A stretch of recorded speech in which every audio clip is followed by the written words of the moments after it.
If you think that grafting, so putting one plant on the other, is only done for plants, you're wrong, because this can also happen to animals, oddly enough. And later in the video we're gonna talk about why you never see a shark swimming around with balls. So this book is called Our Inner Fish, and it's about Neil Shubin finding the missing link between the fish and the reptiles called the Tiktaalik, and he explains why we have so many things in common with most other animals around us. And this all starts at the beginning, after the seed and the sperm come together, and after about 3 weeks you are just a tube inside the tube. So we can say that actually you are a very advanced straw.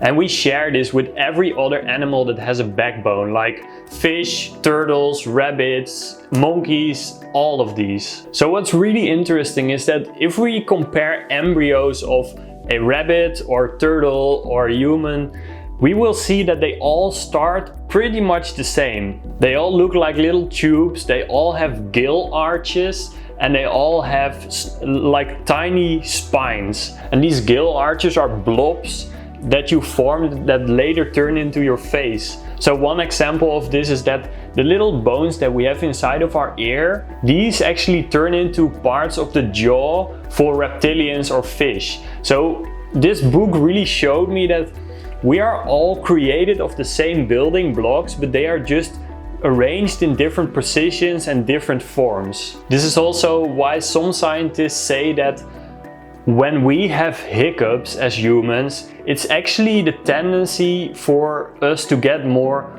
oxygen through our gills, which is just a very old mechanism that tadpoles, like these little baby frogs with the tails, have. These are very similar and they use the same nerves and same parts of the building blocks of our face. And later in the stages we actually start to see that they become different. So a turtle would develop turtle shell, and a bird would develop feathers, and a rabbit would develop fur and big ears. But in the beginning we are basically all the same. So let's get to the funky bit.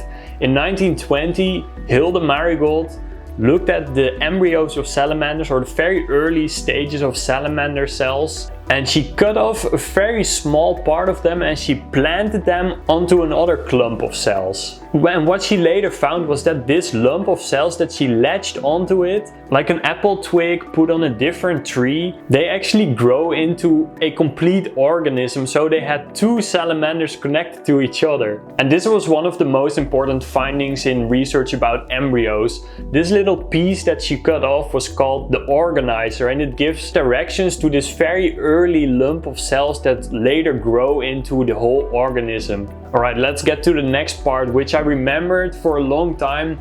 It's about the eye and how the eye was created. Because I remember people saying, oh, there must be a God because the eye is so complex. Well, in this book they explain how the eye comes into existence, which is just a very simple first step of having cells that are sensitive to light. And this gives a big advantage to animals, and they will have very blurry vision. So what happens next is that these cells kind of go into a little cavity and the vision becomes a little bit less blurry. Later in the evolution it grows a very little transparent skin over it, which makes the vision even a little bit less blurry, and then later it actually produces a little muscle in this skin, which is the muscles in your eye that actually make the lens contract and expand so that you can have clear vision. Alright, let's talk about shark balls. Like I said, we all start very similar, like a straw with kind of gill arches and a spine. And if we cut open a shark, we will see that his reproduction organs are actually very high up, close to his liver, near his heart. And this is also where they start for a human when they are still an embryo, and they slowly start to move down and down and down until they start hanging out for a human, because we need a lower temperature to keep the semen healthy. And this basically creates a weak spot in our body wall, because you have to think of it as we are just one encapsulated, closed off system, but then we need to have these balls that need to have cooling. So there actually needs to be a hole in our body wall to get the balls through. And this is why it's such a vulnerable part, because there's literally a hole inside of your body wall. So for me, the main takeaway of this book is that we are all created with the same blueprint and that we are connected in that sense to many other species. Only when we start to develop further, we become more different and different. Alright, that's it. Thanks for watching.